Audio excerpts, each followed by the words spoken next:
Welcome back, everyone, to VALORANT Challengers North America, presented by Blacklight. We just got to see a strong MXS win victory over Fluffy Aimers. Now, our final match here. It's going to be Dark Zero going up against VCT Esports. We're going to find out who's going to be the next team going on to the semifinals and the next one to be going on to the lower bracket. When we talk about Dark Zero, there is definitely something we need to address first going on into this series, because going into our playoffs, pulling up this tweet coming out from Dark Zero, the statement, there is going to be a little bit of a roster change going into this.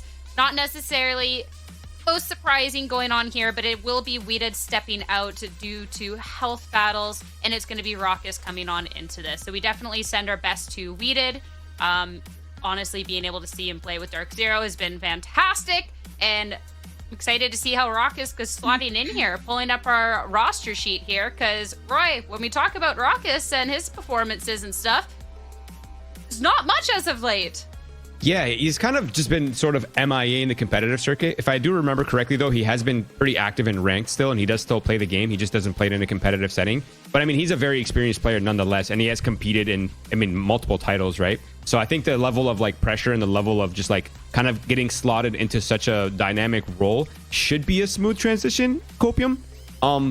But, I mean, last time Dark Zero had a stand-in, which was Silence, they ended up having a really good run. So I mean, this is the type of team that will find their strength when they feel like they have nothing to lose or prove to anyone, and I think it will be no different here.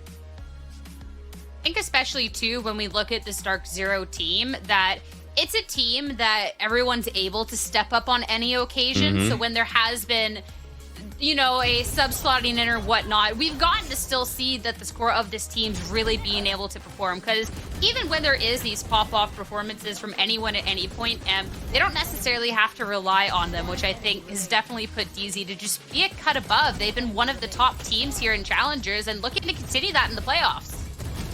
Yeah, they've been playing very well with each other so far, and when I study this team in particular, I noticed that they trust each other. They trust their plans, they trust that it's going to work, and they also know how to adjust. When I was studying them, they typically like to leave Adder alone on sites and stack the other sites together. So that just means overall that they trust in his ability to hold down the site on Cypher or Sage, whatever Sentinel he's on.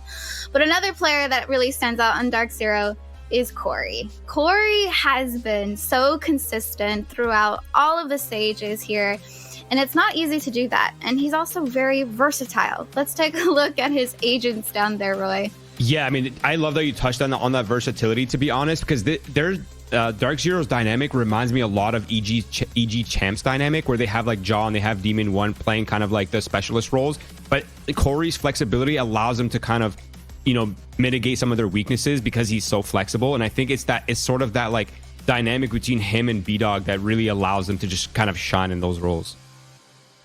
And I think too, when we're looking at the versatility of the team, considering this was kind of a core concept that the team has had, we've gotten to see anyone being able to kind of flex to a variety of agents and always being able to pop off. That trust, I think, has lent really, really well with this team and how we get to see them play and just the proven results going on forward. Because Dark Zero, when you're kind of looking at the weaknesses, I don't really think there's many to across the board when you're looking at their maps and the success rate overall. It's a team that they're disciplined, they're drilled, they can go out there and have fun. They have the fundamentals to back it up. I mean, this is a terrifying team. The only really big outlier on here is Split. Whoop-de-doo now, exactly. Roy. It's gone. Yeah, that map really is gone. And kind of just on a bit of a sort of a side tangent, they are bringing in Data, the former T1 and TSM coach, who also coached this team, if I'm not mistaken, at one point as well. So they are going to get extra help to kind of help Raucous sort of fit into the system and kind of expand their map pool. Because again, we are adding Abyss, Haven's in the map pool now as well. And I mean, their map pool is looking kind of nice. They have 100% win rate on Ascent. They're looking extremely well versed on Icebox, and then the other maps are kind of all pretty much positive. So I mean, it's looking pretty good for Dark Zero's map pool, no doubt.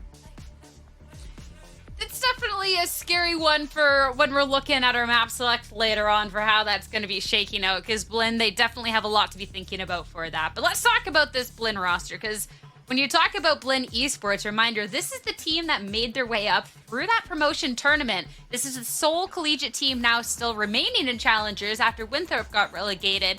And this Blinn Esports team, they've really risen to the occasion here, across the board. We can have these pop-off performances, but I've actually been really impressed with this level of play. And you're talking about the trust that DZ has.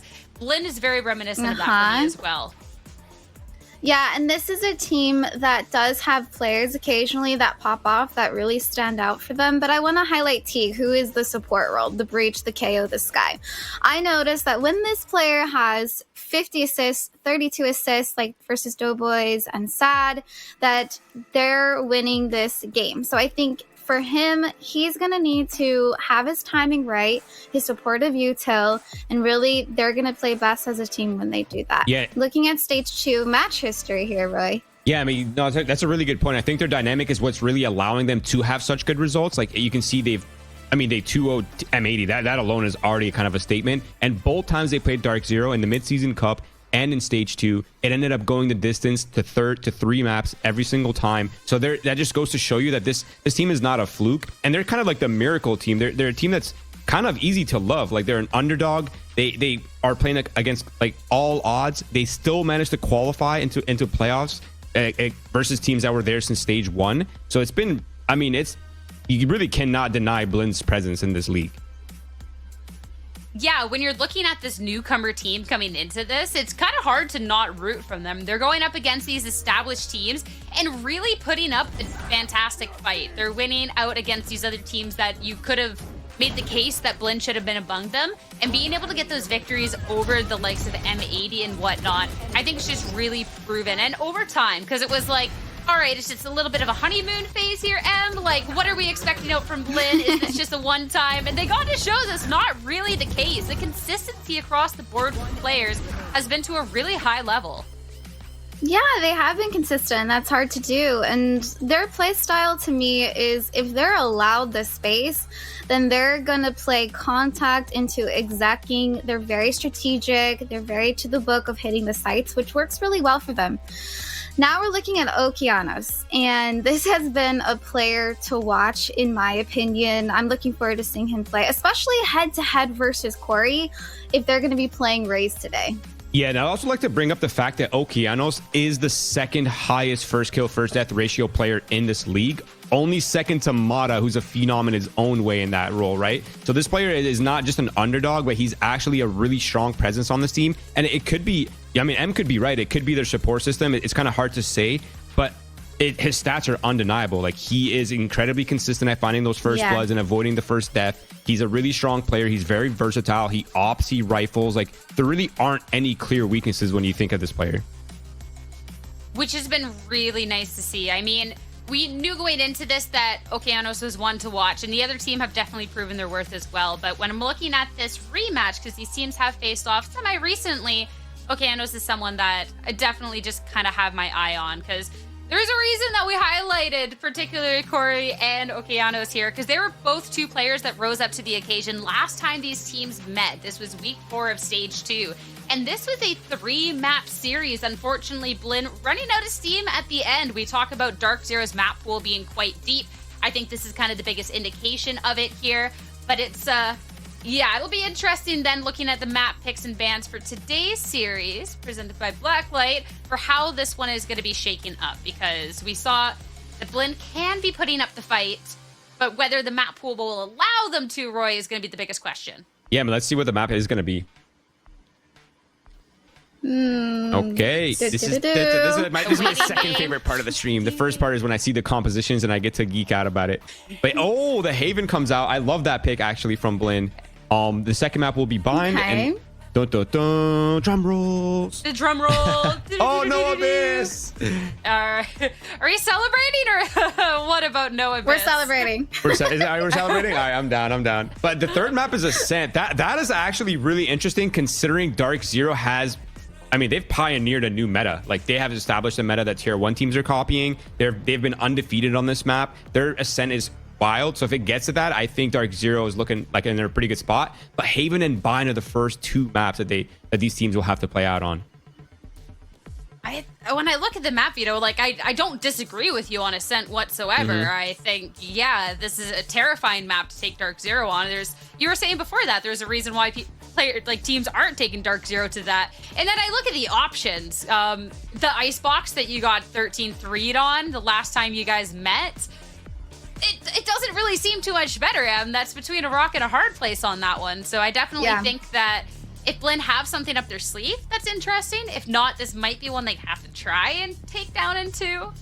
Yeah, that's a map that you're gonna push aside and sweep under the rug and then come back to it later.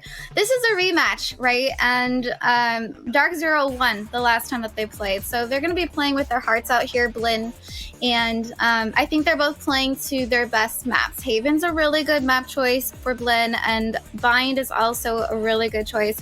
They, in stage 1, have won 75% of the matches on Bind, so both of these maps are going to be a great start to this VO3 series. 100%. Agent Select is just around the corner too, but again, we do have to be thanking our sponsor, Blacklight. We're talking about high-quality equipment, the desks and the chairs you want to be staying in all day and have that peak performance. And they definitely understand how important that is and have the integrity to make sure you are performing at your top at all times. Thank you so much, Blacklight. Definitely appreciate it. Now, let's hop into our Zippo Agent Select. See where we're going to be going for our first map, what we're going to see. All right, we're getting some fun stuff. I love this. Neons, Mikey's bringing out the chamber, Roy. Yeah, that is wild. I did not expect the chamber. I feel like I have not seen a chamber in so long, but it completely makes sense with the composition that they're running. The only really thing that kind of worries me is the fact that they don't really have a Sova to help deny some of these, like some of the gadgets that might be on the ground. Luckily, there's no Cypher in play, so maybe it won't be an issue. But I do love the transition to Neon on the Dark Zero side. I think Corey is a very good Neon, and seeing it here along with the Breach and the Sova feels really nice. But Mikey on the chamber is going to be really interesting to see how they deal with that, because I mean, we haven't seen a chamber, and it's not very likely that they've even been practicing against a chamber comp on this map. I see chamber as well. Mikey's one of the players as well. I was looking at, like, okay, when Mikey wants to pop off, he definitely can, and chamber can definitely allow for that while still filling that Senti role. This will be an interesting one. I can't wait to dive into it. So now it's time to head over to Vans and Kiwi. Take it away, you two. Thanks so much, Sierra. Yes, our last quarter final of the day. And who gets to go up against Wish Shopify in the semifinal? About to find out. The underdogs of Blinn versus the top dogs of Dark Zero. We'll see if there's an upset. Yeah.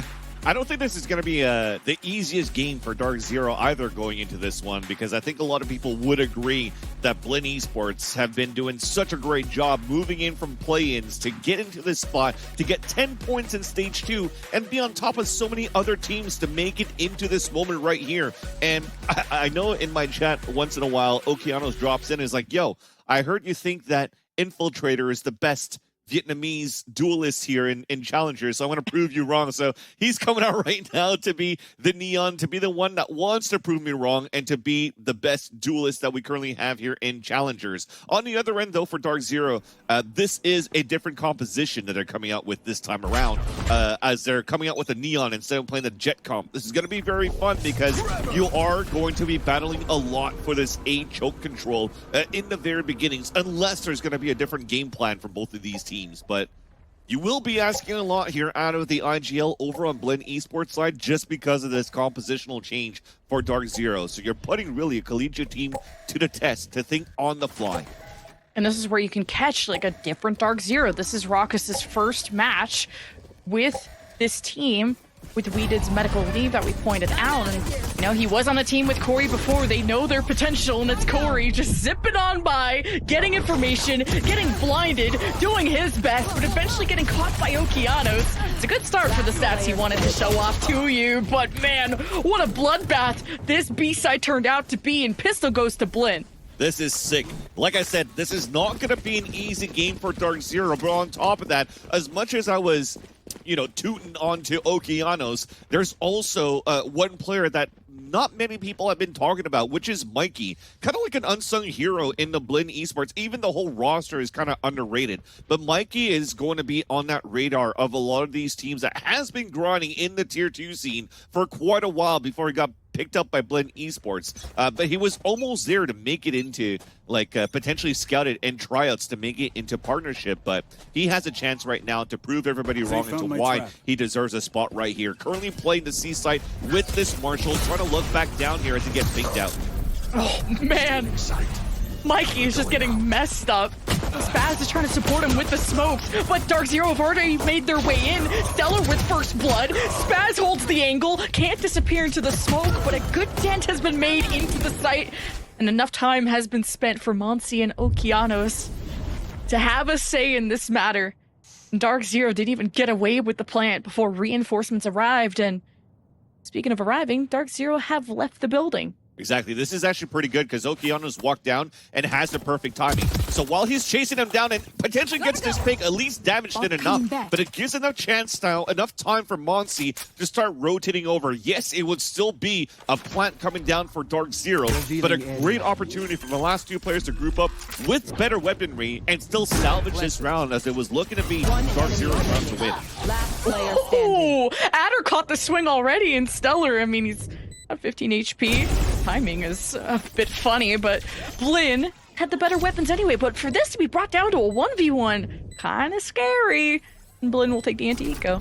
Definitely scary, especially when the wall came up here from the Neon of Okeanos, and there was still a gap into the spawn that allowed here a quick pick to happen from Dark Zero, but they did do great damage. Look at this flood that came through. This timing right here on Spaz, he had two players lined up, and you had the best timing coming out of Rock. Is that's all look, of course, because you don't know who's standing behind that smoke. But that flash allowed for him to turn away and allow here for Dark Zero to get two picks before they actually were able to answer back here for Blend, keeping down the economy very low in this round for Blend Esports, and they want to try to go for a different change. A fault line potentially here from middle all the way towards the choke, and then double up in this area to fight in this with this Neon. Corey kind of faking the run and got the ping on Okeanos through the wall.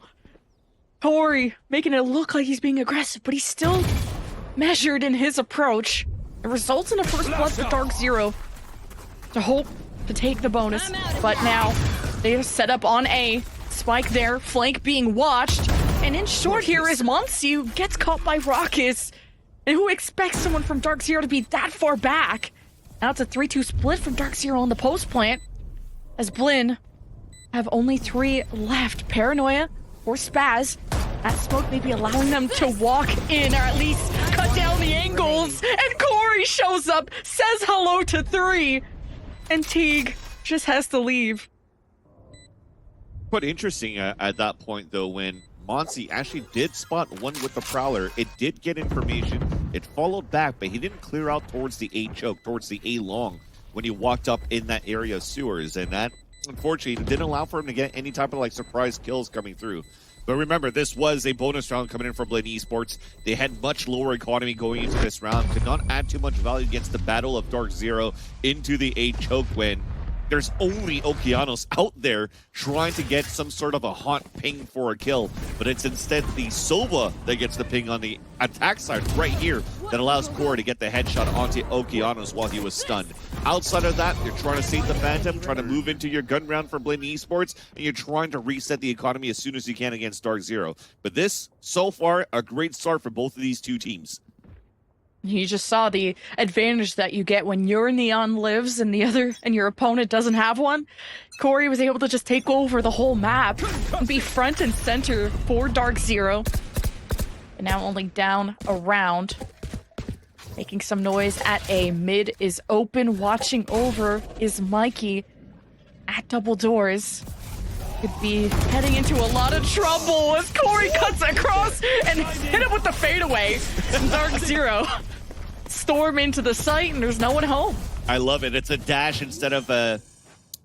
Well, I guess it's a slide instead of a dash runner from Corey that breaks crosshair placements and allows Raucus, his old teammate going in from Overwatch to FaZe Clan to this, to be able to actually beat the first kill in the first blood here for Dark Zero to set up here on the post plant. We've been together through thick and thin, and this is where things get pretty hectic as Adder in the corner.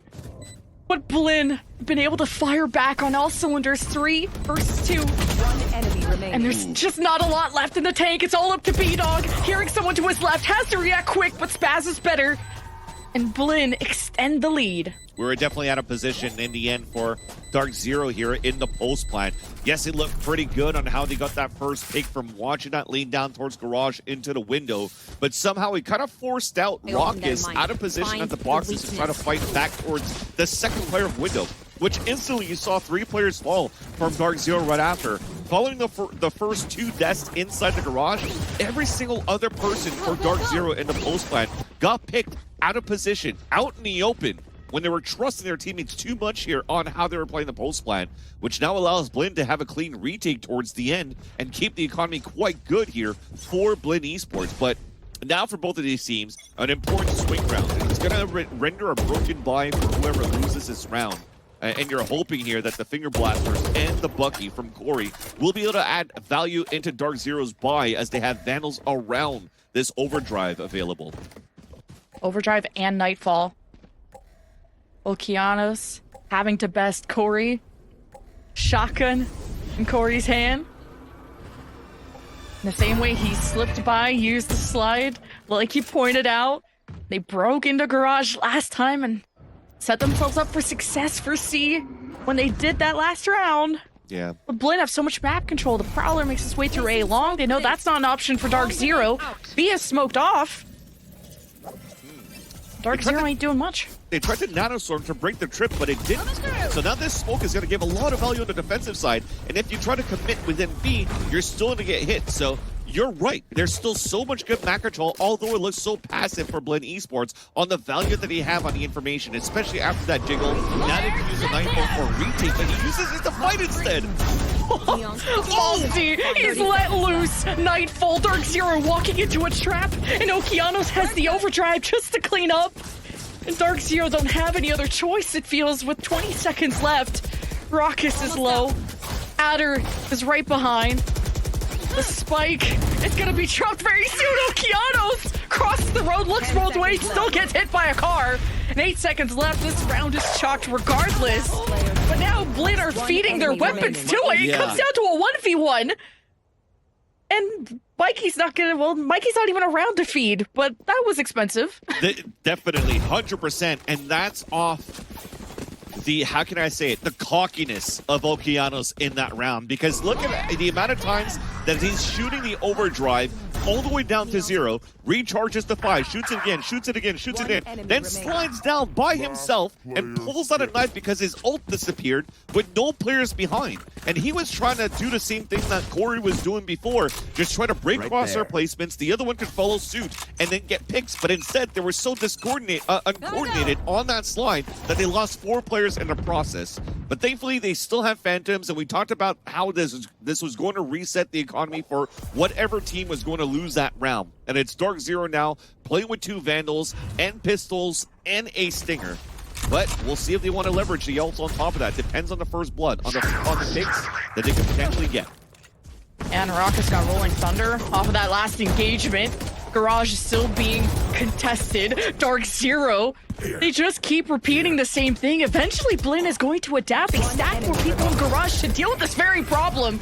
And C is being read like a book. Blinn really running away with this now, 3 rounds in a row. Yeah, it kind of looks like you want to try to reel Okeanos back a bit. It looks like he was trying to do just a play on his own with really nothing happening, but I'm pretty sure that it was a fault line that came in from Garage into main, so he could try to go for some sort of overdrive or slide pick into main.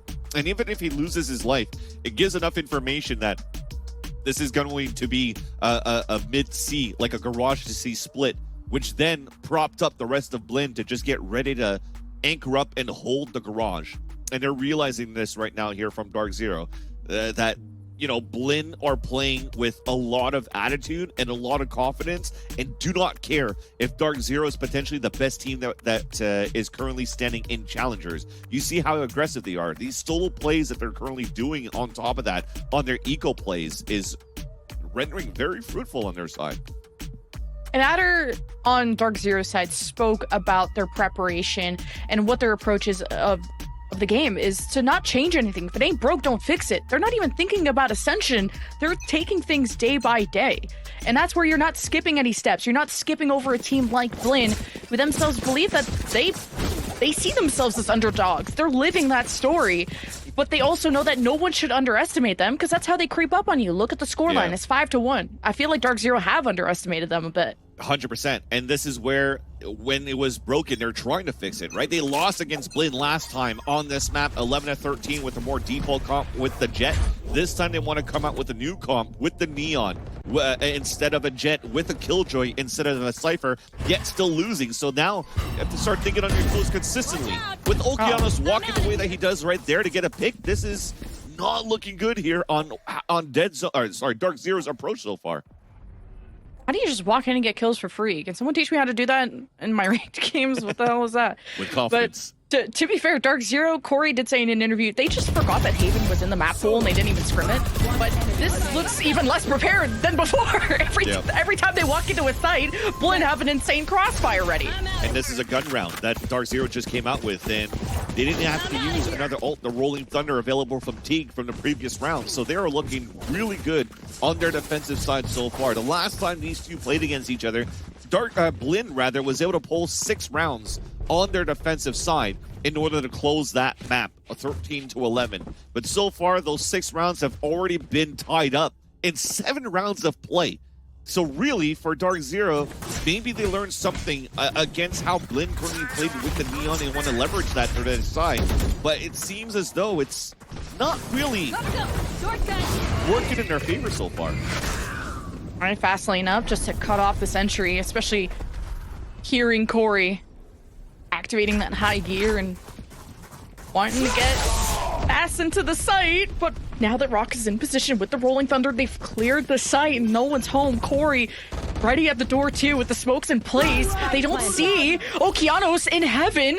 Well, B-Dog is checking it, but it's an awkward angle to address when you're on the low ground. It's a Hunter's Fury putting pressure down from Stellar with love to Blin. Lockdown, a lot of ults being used from Dark Zero's side, hoping to convert, but it's one paranoia that could end it all. Spaz blinded 2 from Dark Zero. They shelter down in hell, and with that lockdown from Adder, they forced Blin to reset, to reestablish. It's a 3v2. Dark Zero just have to kill a few more seconds, and Blin are not even gonna try. That's actually a very good start for Dark Zero. So off the timeout, they're trying to get value off the rifle round, but instead it's going to be through a stinger thanks to the lockdown on the pulse plant. So very well done finally for Dark Zero to stop the bleeding here, to salvage something across. And it makes sense, right? You're going to need a couple of rounds to really start to warm up as a group.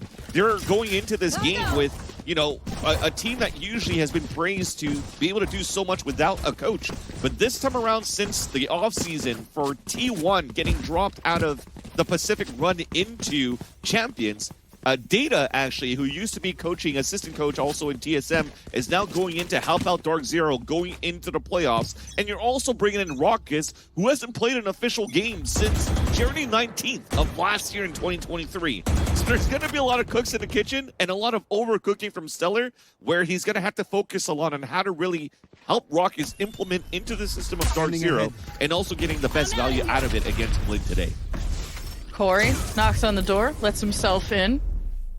Garage taken by Dark Zero, and it's a similar plan than before, except this time they're actually going to try and sell a fake, and that's maybe what we needed to see out of Dark Zero. They're almost a little too direct, a little too front to back, and they kept walking into Blin traps because they were so predictable. So Dark Zero are trying to switch it up, but with all this time being wasted, they've given up map control in the perimeter, allowing Okeanos to creep up. I don't think he'll get that lucky first blood on B-Dog like he did last time, but Dark Zero gonna re-hit Garage in a second, and Blin gonna hear it, and they're standing their ground.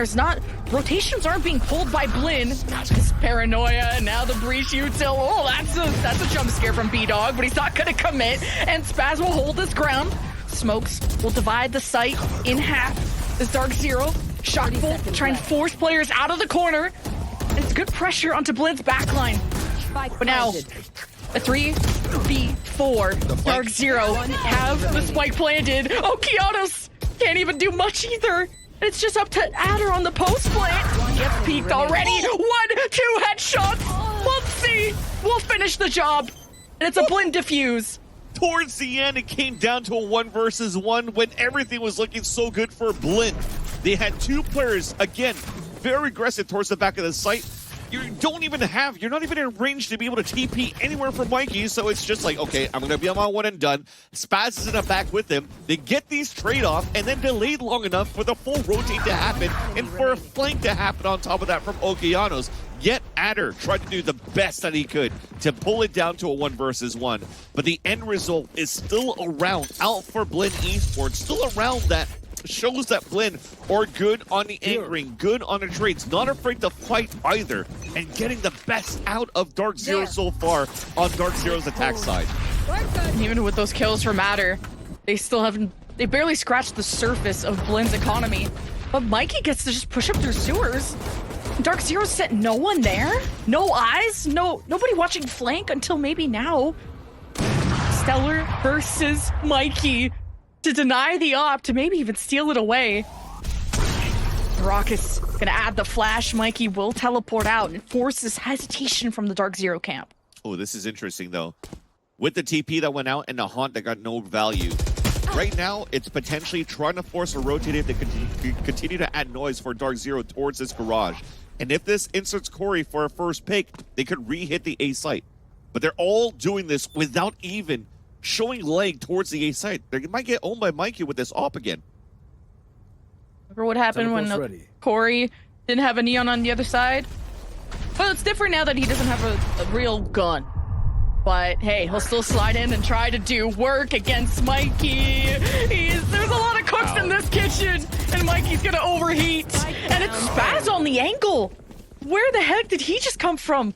Just caught Dark Zero off guard, and it's dwindled him down to a 2v2 when Mopsy comes through short, denies the spike, and Adder just freaks out with the Prowler in his face too. Blinn are just tearing Dark Zero apart. Yeah, they tried to use a little bit of utility towards that garage, but not enough here to really pull the rotate over from the A site. So a nice little idea to have Corey just dash around to break crosshair placements so they could enter in. Yet it was so labored before they actually took down Mikey, who already expended his TP. So good on him to be on a one and done towards the end and still take one with him before he dies. So what Blinn's been doing very well on top of just winning these rounds is also delaying so much within these sites. They don't want to give up these areas. So Dark Zero had to fight a little bit more as a group to really play a 5-player hit to fight against Blinn on these takes. That would have been almost awkward timing for Corey. Nonetheless, Dark Zero have to do this a man down, but they can respawn. They still have a default going. They're kind of spread out, but Dark Zero already deep into A now with Adder holding on of mid, and he could be catching the Okeanos flank and heard it because he has his gun out. Go, go, go. Okeanos will still get the best of him. Head back to C because Blinn still don't know what site's being hit. I was watching that the whole time too. I wonder if he went for some sort of a fast lane to get through the alarm bot, which allowed this 1v1 to happen because Adder was never ready to see where Okeanos was going to ping across. So that was actually a great start. And Dark Zero were in a good spot to really overtake the A site, but they just wanted to give it up to think that they pulled a rotation somewhere else to be able to win that fight. Interesting. They're playing with a lot of respect to Blinn, sorry. Yeah, no, just Dark Zero finally get to walk into B without just 30 seconds left. Everybody welcoming them with loving arms. Maybe Deadly ones too, but Dark Zero will get the plant. Spike planted. And Blinn can converge. No, it'll only be funneling from one side. Okeanos picked. Dark Zero ready. Standing. When old Spaz swings, gets the best of Stellar and Raucus. Can't do much against that either. Blinn continue to retake and defuse everything that Dark Zero throw at them. Yeah. The Nightfall once again was used very aggressively by Monsi. They wanted to fight inside that site, yet we still had a kill from Stellar onto Monsi through smoke on the top of sewers. But we didn't want to commit this time around for Dark Zero yet towards the A site because again, what's been really good here for Blinn Esports is the amount of delays that they have, but the amount of instant players that are already there for the rotate across. The only difference is right now is that they had the player flanking across from Okeanos, and that was going to be the most important fight available for Adder to allow Dark Zero to win that round. If it wasn't for that, then it was going to be an open fight over towards C because the fast rotates are still happening. So at the end of the day, this was still a good read and a good call by Stellar. It was just a duel that was missed that forced the hand. Same hit from Corey with the fast lane up, getting to the corner, waiting out, trying to draw out utility, up close and personal. Corey against Okeanos, they collapse. I think an overdrive was maybe even used. I feel like we barely get to see them really thrive. But one less duelist to worry about. Dark Zero still aren't getting much luck getting into A. They're smoked off and their lurks trying to cut into B. It's disjointed. It's not with a lot of firepower. And it falls, making this hit onto A even weaker than before. 2v4. Planted. Best thing you have now is this Rolling Thunder after the plant, and you're also playing against a player that has an op for Mikey. So there is a saving grace here at this point, and we'll see if they can delay enough. Off your feet! Here's the retake, Rolling Thunder as they come in. Great timing from Teague. Concussing! Or, sorry, from Raucus, I should say, but you don't really have the manpower to do anything about it when Blinn are in a safe position. Mikey with the up. Wow. Dark Zero tried to deny, and it's Blinn that end the half 10-2. Somehow with no flashes, but one piece of utility with a great read from Teague. The aftershock to push Rockets out into the corner, out in the open, so that Mikey could get the up pick for the retake right after for Blinn was everything there for to not allow Dark Zero to clutch up a 2 versus 4. Overall, a masterclass from Blinn Esports on this first half of the first map. We've mentioned it before that this was not going to be an easy game for Dark Zero, or sorry, for Blinn Esports going to this game against Dark Zero, just because of how good and how much of an underdog and unspoken Blinn Esports has been through the stage 2 coming in from play-ins. And Haven for Blinn, they were 2-0, and they won this against Blinn in the past. Or won this against Dark Zero in the past, I should say. And it's working out. It seems like the past may repeat itself. It's a good map for Blinn. They're on the offense this time, so see if they can show Dark Zero a real masterclass of offense. And now with mid being open, no smoke. There are some stomps, though, in mid. So Dark Zero should be able to calm this, have a crossfire set up. The smokes are back up, and Okeanos will sprint away. They read so much util on that B site, though. Fault line that came out, relay bolts that came out as well. The right click classics close on B, so they know that it's heavy lean towards B and C. So the quick pivot from Blinn Esports, moving towards the A site. You're playing the retake now for Dark Zero. You're waiting for this dart to come back up in 5 seconds so you can flood retake for DZ. But for Blinn, they're playing in the site. They want to fight in your face again. All right, off the call of Raucus. They got Stellar in heaven. Can set up a recon too. Just the setup is here. Just a lot of util coming out of Blinn too to try and delay this as much as possible as Corey makes his splash. Blinn have the member advantage. B-Dog and Adder trying to play out of sight, out of mind. And it's just B-Dog against Muncie, the mind games. He just decides to stick in Muncie, the janitor on duty for the Zippo clutch. So huge once again from Muncie. Not only him, but from Okeanos. The amount of times that I see Okeanos on a frenzy, on a neon, on pistol round, and still gets great value for the team of Blinn Esports has been pivotal right now on the post plant right here in this moment for Blinn Esports. Look at that. He got even hit by a Paranoia. The Paranoia in combination with the Recon Dart got actually 2 or 3 pings coming out here from Dark Zero, which allowed for them to initiate the first fights. But then Monsi, there's a little bit of miscommunication going in on a 2 versus 1 out of Dark Zero that allowed Monsi to isolate these fights and win. And you're feeling the confidence coming out from Blinn. Look how quick they are this round. Already outside towards long A and ready to just flood within the A site with this fault line behind. If they commit to choose towards A, it's a good call because they have the weapons to play against the pistols. Stellar gets A short. And with enough time, he may want to test the waters on what he could hit. As Blinn brought this down to a screeching halt. 2 rounds away from going to match point. It's 3 stacked from Dark Zero, and no one really pushing the issue in terms of going on a flank through mid.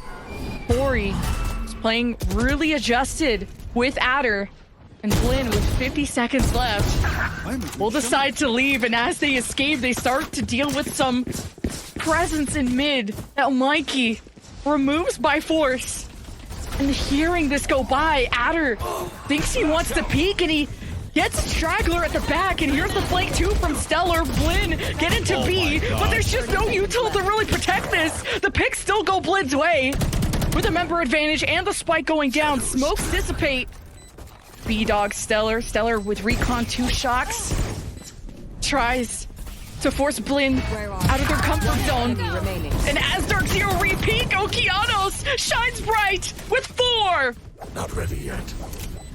Chat, I don't know if this is like Kurt Browning or Brian Boitano from the way that Okeanos is just skating around that B site, going left and right for that first pick onto Rockets. Yes, it's still an anti-eco that they won for Blinn, but continues to be very surgical. At the 1 minute mark to throw a haunt up towards the A site and get it instantly broken, they think that the stack is happening towards A.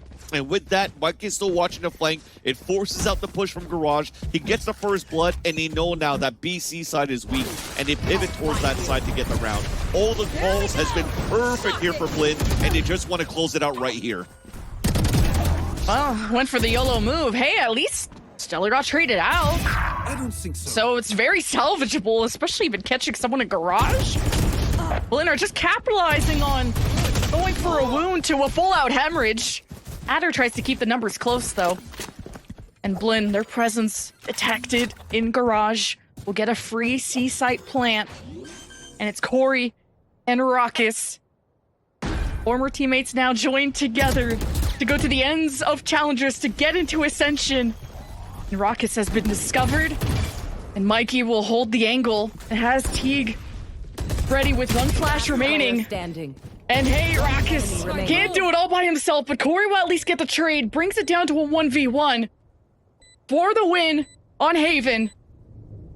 Corey has to do his best, but also Teague is playing time. He's in Garage, nowhere near. Corey has to clear every angle, every nook and cranny. You don't know if they're playing A main, though. We'll get it to halfway. Teague, me right now. hearing this being tapped, kind of chokes the shot, but hey, he's got the flash, and he gets the job done for Blinn. 13-2 ends Haven. Beautifully played by Teague towards the end. Blinn Esports, that has been surgical for their side there on both sides of this map. They are definitely coming out strong here in the playoffs. And once again, it just looks like a team that's been playing Challengers for the past 2 splits when they only moved up from play-ins and regulations from Premier. A team that has been fighting throughout collegiate for a long time, but also was never really at the top of collegiate until now when, you know, they finally toppled like the Northwoods, and they finally toppled like the Winthrops of the world that we currently have in collegiate. But overall, they're not looking like a collegiate team. They're looking like a partnership team. They are looking very solid. They continue to be undefeated on Haven. Will be match point for Blinn. Coming up next is Dark Zero's pick of Vine. Before we go there, we got to say hi to the desk and get their thoughts, so stay tuned.